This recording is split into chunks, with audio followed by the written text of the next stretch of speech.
बोलो सियापति रामचंद्र जी की जय। मित्रों, एक जंगल था। उस जंगल में एक बहुत पुराना कुआं था। उस कुएं में कुछ मेढक रहते थे। धीरे धीरे उन मेढकों में पार्टीबाजी हो गई। इलेक्शन हुआ। जिसकी संख्या ज़्यादा थी वो जीत गया और उस कुएं की सत्ता उसके हाथ में आ गई। लीडर बन गया एक। अब दोनों पक्षों में, सत्ता पक्ष और विपक्ष जो था कमजोर था बेचारा। सत्ता पक्ष उनका बहुमत ज्यादा था। अब दोनों में झड़पें शुरू हो गई। कभी किसी समस्या को लेकर, कभी बेरोजगारी को लेकर के, कभी सड़क सुविधा को लेकर, पानी को लेकर के, कभी महंगाई को लेकर के। अब उनमें झड़प होने लग गई। धीरे धीरे क्या हुआ, जो विपक्ष के लोग थे वो सत्ता पक्ष में शामिल होने लगे। अब विपक्ष का जो लीडर था वो कमजोर पड़ने लगा। उसके मन में बदला लेने की भावना आई। अब वो जेन केन प्रकार से कुएं के बाहर आ गया। अब कुएं के बाहर आया तो क्या देखता है, एक बड़ा भयंकर सांप, कालिया नाग, मोटा ताजा उसको दिखाई पड़ा। पर वो सांप आंखों से अंधा था, दिखाई नहीं देता था। उस मेढक का नाम गंगदत्त था। उस गंगदत्त नामक मेढक ने जाकर के उस सांप जी महाराज को साष्टांग प्रणाम किया।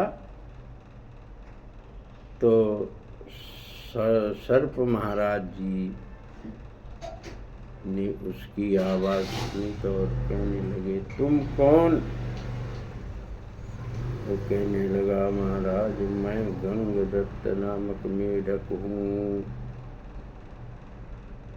सांप ने कहा, यहाँ किस लिए आए हो? तुम तो मेरा भोजन हो, मेरे पास किस लिए आए? तो उस मेढक ने कहा, महाराज मैं आपसे मित्रता करना चाहता हूँ।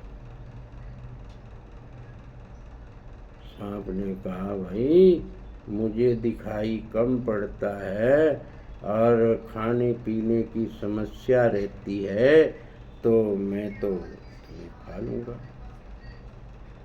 वो कहने लगा, मेढक महाराज जी आप मुझे मत खाइए, मैं आपके भोजन का पर्याप्त इंतजाम करता हूँ।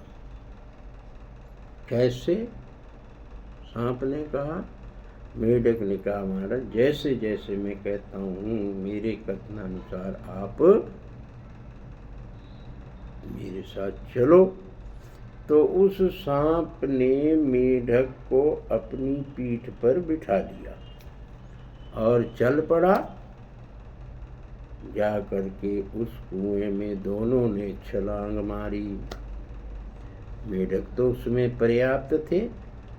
अब धीरे धीरे क्या हुआ, वो सांप रोज एक मेढक खाने लग गया। अब मेढक खाने लगा। धीरे धीरे मेढकों की संख्या कम होने लगी।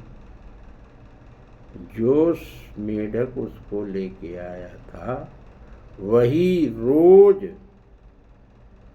तिकड़मबाजी लगा करके सत्ता पक्ष वालों के एक मेढक को उसको दे देता। इस प्रकार से धीरे धीरे सत्ता पक्ष वाले समाप्त हो गए। तो अब क्या हुआ कि उस सांप ने कहा, भाई मेरे भूख लगी है, मुझे और भोजन चाहिए। तो धीरे धीरे वो विपक्ष वाला जो मेढक था विपक्ष की तरफ से मेढक को खाने लग गया। धीरे धीरे वो भी समाप्त हो गया। अब वो जो विपक्ष का लीडर जो सांप को लेकर आया था वो बच गया। अब उसके लिए भी खतरा उत्पन्न हो गया। उस सांप ने कहा कि भाई अब मेरा भोजन ले आओ, नहीं तो मैं तुम्हें खाऊंगा, नहीं तो मैं तुम्हें खाऊंगा। अब वो मेढक चक्कर में पड़ गया भाई जो लेकर आया था। उसने कहा कि महाराज आप मुझे मत खाओ, थोड़ा सा मुझे मौका दो और मैं बाहर से जा कर के आपके लिए इंतजाम करता हूँ। तो सांप ने कहा ठीक है। अब सांप के सहारे वो मेढक जो है मुनेर पर आ गया, कुएं पर बाहर। और फिर सांप ने नीचे से कहा कि भाई जाओ मेरे लिए भोजन ले आओ, अब भूख लगी है। तो ऊपर से वो गंगदत्त कहने लगा कि गंगदत्ता पुनरेति कूपम। अब ये गंगदत्त जो है कुएं में दोबारा नहीं आएगा।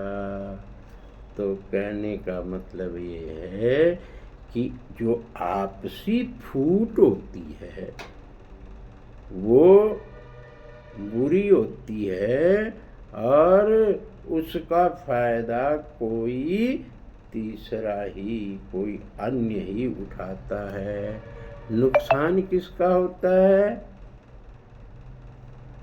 जो आपस की फूट में रहता है।